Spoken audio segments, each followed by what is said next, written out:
ante una hora decisiva para la nación. 40 años.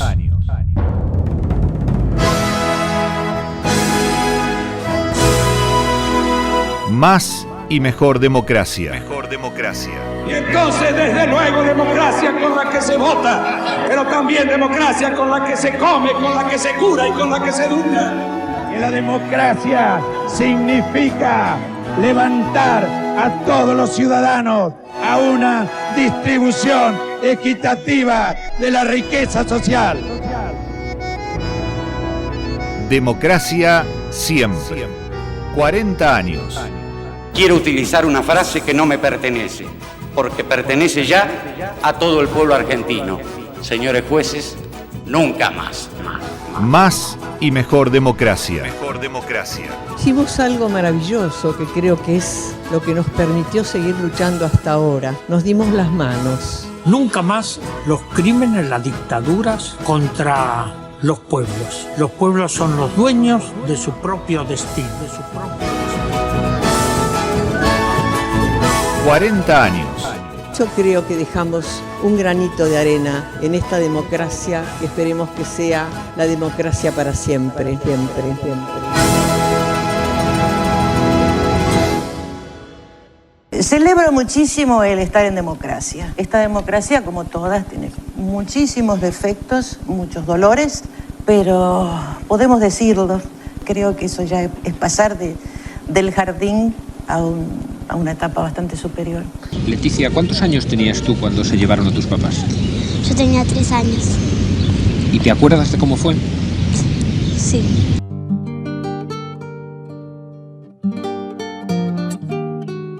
A 40 años de democracia en Argentina, hoy reflexionamos sobre infancias. Mi nombre es Maricela Iris, soy psicóloga y trabajo en la Universidad Nacional Tierra del Fuego en materias y en asignaturas que tienen que ver con infancias y derechos. Vengo trabajando en estos temas hace muchos años y bueno, vengo trabajando en organizaciones y también en la universidad, en docencia. Más y mejor democracia. Mejor democracia. Argentina cumple 40 años de democracia ininterrumpida y bueno, surge como una necesidad en estos tiempos pensarnos socialmente, reflexionar sobre diferentes ejes y uno de esos ejes que hemos elegido para estos podcasts, estos materiales, tiene que ver con las infancias. En 4 décadas de democracia pasamos de pensar a las infancias desde un paradigma tutelar a uno que tiene que ver con la protección integral, sobre todo en lo que tiene que ver con lo legislativo, con lo normativo, ¿no? En relación a niños, niñas y adolescentes. Desde tu experiencia, ¿cuáles te parecen que son las claves para reflexionar sobre las infancias en la actualidad, sin caer en lo que llamamos adultocentrismo? Bueno, eso es interesante lo que planteas del adultocentrismo, porque no tenemos registro de que todo el tiempo estamos pensando propuestas políticas, pedagogías, propuestas de salud dirigidas a las infancias y que siempre son pensadas desde la perspectiva de los adultos, ¿no? En esto, el paradigma tutelar, el paradigma en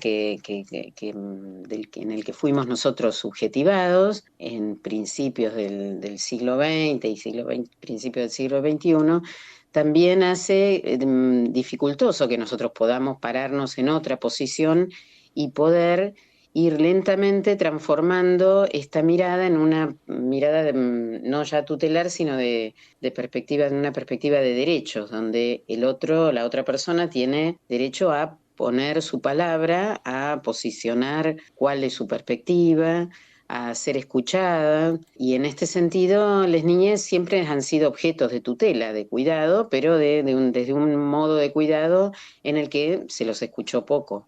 Y esto, por un lado, los somete a situaciones que no son, que producen sufrimiento, pero por otro lado,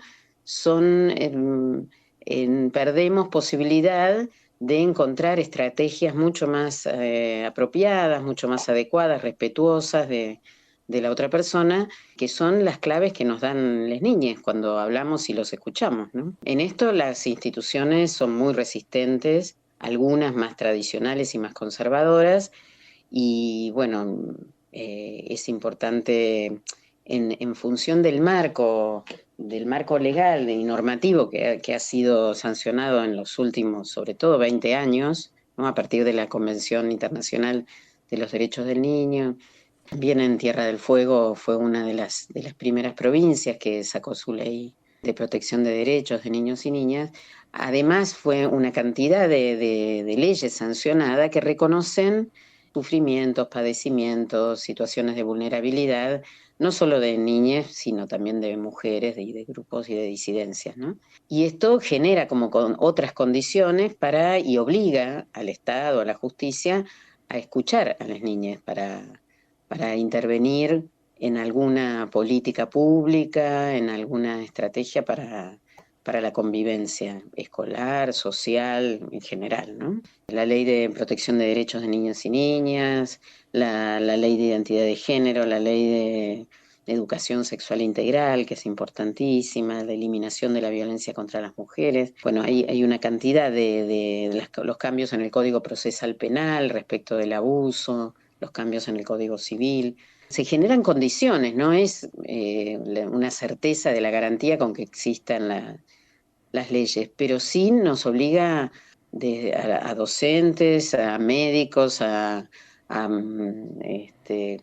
cualquier persona que trabaje en una actividad de cuidados, a jueces, obviamente, al personal, operadores judiciales, a que tengan en cuenta la palabra de ese niño en función de su capacidad progresiva, dice el código, ¿no? Pero de escuchar a ese niño y actuar en consecuencia, digamos, ¿no? Y esto genera otras condiciones de respeto, que uno lo encuentra en el campo de la clínica, cuando escucha a un niño que está atravesando una situación de sufrimiento y que tiene una situación de consumo problemático y quiere seguir yendo a la escuela, y a la vez, bueno, ahora la ley obliga a que no interrumpa la escolaridad, ¿no? Que la ley de salud mental considera el padecimiento social, no como un delito ni como una cuestión criminal el consumo, ¿no? La ley de discapacidad también, ¿no? De cómo tienen que adecuarse las políticas y las instituciones y los actores institucionales a generar condiciones para una accesibilidad universal. Entonces, eso cambia la vida cotidiana enormemente de las niñas, ¿no? Lo que sí, bueno, el desafío es un poco pensar cómo nos hacemos cargo de esta transformación de las instituciones, ¿no? Que implica de construir cómo fuimos educados, cómo fuimos amados y acompañados también en nuestra vida y en nuestra infancia, para poder pensar como adultos cómo vamos a hacer con estas niñas, ¿no? Todo un desafío para quienes son cuidadores hoy, ¿no? Para quienes son madres, padres, digo, en esta tarea de maternar, paternar, poner esta tarea que decís de deconstruir sobre el tapete, visibilizarla y poder ir aprendiendo también cada día. Sí, porque nos interpela en lo personal, en lo subjetivo, en lo íntimo, no es una ley de tránsito, qué sé yo, que uno tiene que aprenderse determinadas normativas y cumplirlas. Cada cuestión, cada escena y situación que uno se encuentra con un niño que manifiesta, por ejemplo, una disidencia sexogenérica, bueno, hace que nos interpele en nuestra subjetividad también, y que tengamos que pensar con otros, con otros colegas, con otros pares, cómo trabajamos y cómo escuchamos, sin reaccionar violentamente o enojándonos o discutiendo cómo debe ser el otro, ¿no? Uh-huh. Y bueno, y esto implica un trabajo difícil, ¿no? La democracia es difícil porque es más fácil ser un autoritario y dejarse llevar por sus propios impulsos y su propia experiencia. Claro. Y ponerse en el lugar de la otra persona implica todo un tiempo, un trabajo, incluso una inversión económica, ¿no? De las políticas públicas, de generar espacios, capacitaciones, espacios de reflexión en distintos ámbitos que permita que esto se transforme, si no queda como en letra muerta la ley. Claro. 40 años. Mi nombre es Maricela Eiris, soy psicóloga y trabajo en la Universidad Nacional Tierra del Fuego. Mencionabas recién la convención, bueno, y algunas de las leyes y la normativa que tenemos en Argentina, incluso en Tierra del Fuego. Uh-huh. Se ha avanzado mucho en materia legislativa en Argentina en los últimos años. Desde tu experiencia, ¿cuáles crees que son las políticas públicas que aún faltan o que deben profundizarse en pos de este fortalecimiento democrático que necesitamos? Y yo creo que las políticas públicas es importante que puedan valorizar todo este marcos legislativos, ¿no? Que no es lo único, digamos, las únicas condiciones que han posibilitado, digamos, son movimientos sociales, son organizaciones que han impulsado la sanción de estas leyes y que todavía el Estado no se ha hecho cargo suficientemente, sí en parte, pero no suficientemente, de valorizar y hacer cumplir estas leyes a través de políticas públicas sanitarias, políticas pedagógicas, digamos, educativas, en poder reflexionar los mismos actores institucionales, esto que te mencionaba antes, ¿no? Que los actores institucionales podamos conocer estos marcos normativos, nuestras obligaciones, también nuestros derechos, pero cómo transformamos la práctica cotidiana, ¿no? Yo trabajo con docentes y es muy interesante el alivio que les produce descubrir que algunos de estos marcos normativos les permiten legitimar ciertas prácticas con niños que ellos ya venían pensando y necesitando otro posicionamiento, ¿no? Uh-huh. Apropiarse de estos marcos legales que fundamenten sus prácticas. Después hay otras disciplinas que ayudan, la pedagogía, la psicología, digamos, la medicina, digamos, a poder encontrar el modo, ¿no? Cada uno desde su campo. Pero el conocimiento de estos marcos habilita y hace tomar conciencia de incluso cuando estamos sin intención vulnerando derechos en las instituciones, ¿no? Todos estos marcos normativos de estos últimos años que se refieren a grupos vulnerabilizados hablan de sufrimientos, de padecimientos que fueron ignorados y que están siendo reconocidos. Y esto para las infancias es cuanto antes se empiecen a respetar y a realizar estas transformaciones, menos secuelas va a tener esto, ¿no? En sus vidas. Maricel, mencionabas recién a los docentes, a las escuelas, a la escuela como el ámbito también de socialización y donde se ponen en juego muchas realidades, ¿no? Y pensaba también en Argentina, tenemos una realidad muy urgente en cuanto a la pobreza, ¿no? Porque según UNICEF, 2 de cada 3 niñas y niños de Argentina son pobres por ingresos o porque están privados de derechos básicos, ¿no? Como esto de la educación, la protección social, una vivienda, un baño, el acceso al agua también. ¿Qué podemos hacer ante esta realidad, digo, desde nuestro lugar de ciudadanos, de ciudadanas? ¿Qué se te ocurre? Y también como para dejar un mensaje, digo, en este material que estamos pensando en el marco de los 40 años de democracia. Y bueno, es muy complejo porque la situación es muy crítica. En algunas provincias se ve de manera más evidente, más visible que en otras, pero las instituciones son una caja de resonancia de lo que sucede. Van los niños a la escuela, al hospital, a los centros de salud y es muy difícil ver qué se puede desde el propio ámbito de intervención poder solucionar. Me parece que algunas, más allá de las políticas macro, que implica, bueno, pensar muy bien cómo uno vota, ¿no? Y cuáles son las plataformas y cuál es el enfoque la perspectiva de las infancias y de las políticas sociales y de los derechos que subyace a cada una de las plataformas de los candidatos que van a dirigir las macropolíticas, ¿no? Después están las políticas más locales y más institucionales que puedan generarse desde los sujetos que transitamos las instituciones, ¿no? En esto es muy difícil, hemos tenido momentos muy críticos socioeconómicos en el 89, en el 2001, y la comunidad y las organizaciones han mostrado reacción y sensibilidad para enfrentar este tipo de situaciones de pobreza, ¿no? Corresponde que nadie sea asistido solamente ni por una cuestión de caridad, ni por situación solamente de pobreza, sino porque tiene derecho a acceder a una vida digna.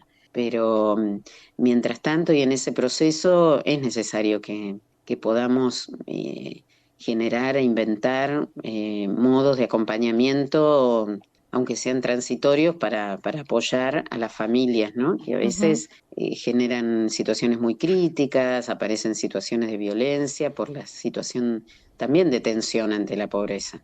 Entonces hay que tener una perspectiva no tutelar, ¿no? De perspectiva de derechos y construir con esas familias que tienen niñas y que produce muchísimo sufrimiento ver que los propios hijos no tienen cuestiones básicas, ¿no? Democracia siempre. No nos van a quebrar.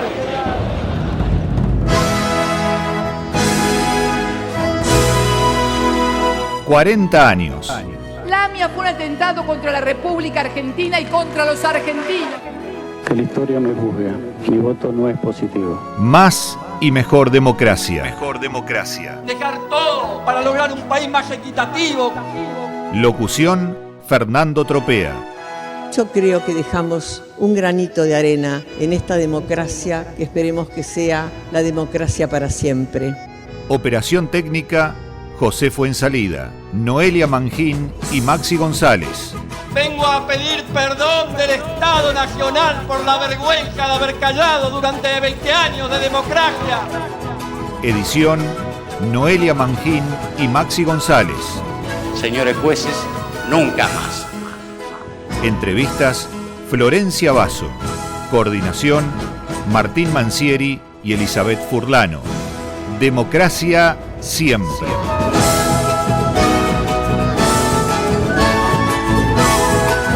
Una realización conjunta de LRA 24, Radio Nacional Río Grande y Universidad Nacional de Tierra del Fuego, Antártida e Islas del Atlántico Sur.